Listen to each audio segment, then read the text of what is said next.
Pemirsa, sekolah dasar di Kabupaten Karangasem secara umum semuanya mendapatkan peserta didik baru pada tahun pelajaran 2024-2025. Namun, 2 SD di wilayah ini tak mendapatkan siswa, sedangkan 1 SD hanya mendapatkan 1 siswa.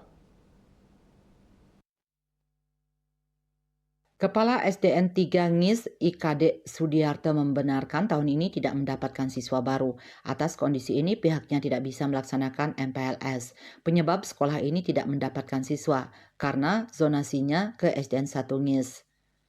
Sehingga hampir semua siswa bersekolah ke sana. Jarak antara SDN 3 NGIS dan SDN 1 NGIS kurang dari 1 kilometer, sehingga siswa lebih dekat ke SDN 1 NGIS.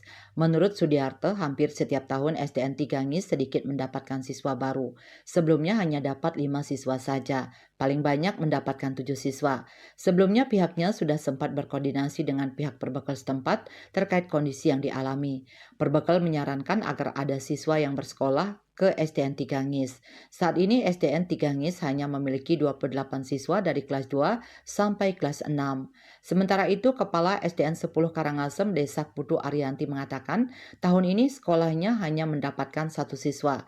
Namun siswa tersebut dipindahkan oleh orang tuanya ke SDN 6 Karangasem. Sementara itu, Kepala Distrik Pora Karangasem Iwayan Sutrisna mengatakan tercatat 2 SD yang hanya mendapatkan 1 siswa yakni SDN 2 Pertima dan SDN 10 Karangasem.